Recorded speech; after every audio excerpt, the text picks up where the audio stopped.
सदियों से बच्चों को कहानियां सुनाने की रिवायत चली आ रही है ना। लेकिन अब जब टेक्नोलॉजी हमारे जिंदगी का हिस्सा बन गई है तो उसने इस पूरे तजुर्बे को कैसे बदल दिया है। आज हम इसी दिलचस्प मौजू की गहराई में उतरेंगे और देखेंगे कि साइंस इस बारे में क्या कहती है।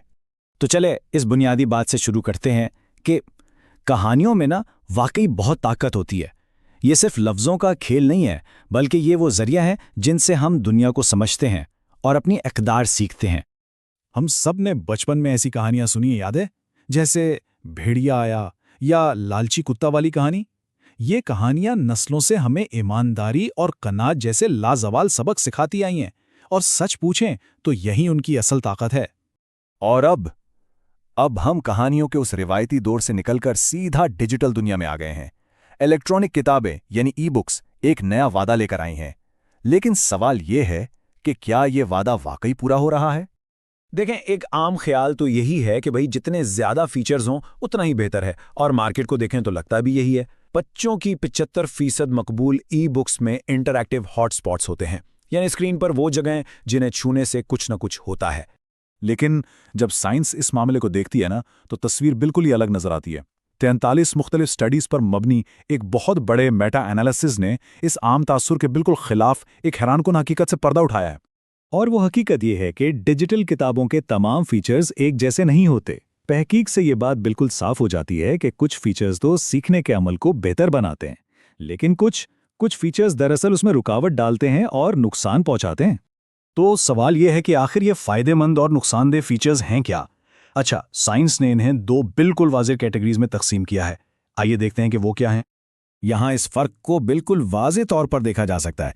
एक तरफ है मददगार मल्टीमीडिया, जैसे कि ऐसी एनिमेशंस और सौती असरात जो कहानी से मुताबिकत रखते हैं और इसे मज़ीद दिलचस्प बनाते हैं। और दूसरी तरफ है नुकसानदेह इंटरैक्टिविटी, यानी गैर मुतालिका गेम्स या पॉपअप्स जो कहानी का तसलसल तोड़कर तवज्जो भटका देते हैं।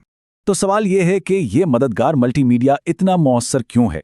इसका जवाब हमें मिलता है डुअल कोडिंग थ्योरी में। देखें, जब हमारा दिमाग मालूमात को दो जरियों से यानी आंखों और कानों से एक साथ वसूल करता है तो वो उसे ज्यादा गहराई से समझता और याद रखता है। एनिमेशन और कहानी का बयानिया मिलकर सीखने के अमल को बहुत आसान बना देते हैं। और दूसरी तरफ ये नुकसानदेह इंटरैक्टिविटी नाकाम क्यों होती है? इसकी वजह है कॉग्निटिव लोड थियरी। हमारी जो वर्किंग मेमोरी है ना, उसकी एक हद होती है। जब बच्चों को एक ही वक्त में दो मुख्तलिफ काम करने पड़ें, जैसे कहानी भी सुनें और साथ में कोई गेम भी खेलें, तो उनका दिमाग ओवरलोड हो जाता है और इससे सीखने का अमल बुरी तरह मुतासिर होता है। अच्छा, अब एक बहुत अहम सवाल सामने आता है कि इस सब का सबसे ज़्यादा असर किन पर होता है? तहकीक हमें बताती है कि ये डिजिटल फीचर्स तमाम बच्चों पर एक जैसा असर नहीं डालते। ये चार्ट इस बात को बहुत अच्छी तरह से वाज़ेह करता है। यहाँ देखा जा सकता है कि मल्टीमीडिया फीचर से तमाम बच्चों को फ़ायदा होता है, लेकिन जो बार दाईं तरफ है वो ये दिखाता है कि पसमानदा बच्चों के लिए कहानी समझने में ये फ़ायदा कहीं ज़्यादा है। उनके लिए ये बसरी मदद कहानी को समझने के लिए एक पुल का काम करती है। इसका मतलब सीधा सा ये है कि डिजिटल कहानियों का सही इंतखाब उन बच्चों के लिए सबसे ज़्यादा अहमियत रखता है जिन्हें मदद की सबसे ज़्यादा ज़रूरत है। अच्छे मल्टीमीडिया से उन्हें सबसे ज़्यादा फ़ायदा होता है और बुरी इंटरैक्टिविटी से उन्हें सबसे ज़्यादा नुकसान। तो इन तमाम तकनीकी बातों के बाद सवाल ये है कि असल में अहम क्या है? चलें अब इस बहस के नतीजे पर आते हैं और देखते हैं कि किसी भी कहानी को, चाहे वो डिजिटल हो या किताबी, कौन सी चीज़ असल में कीमती बनाती है। ये जो स्क्रीन पर है ये कैलडिकॉट मेडल है, जो बच्चों की बेहतरीन तस्वीरी किताबों को दिए जाने वाला सबसे बड़ा एजाज़ माना जाता है।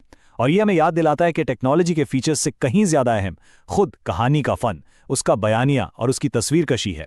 एक अच्छी कहानी अपनी खूबी की वजह से पहचानी जाती है, ना कि इसमें मौजूद फालतू की चमक दमक की वजह से।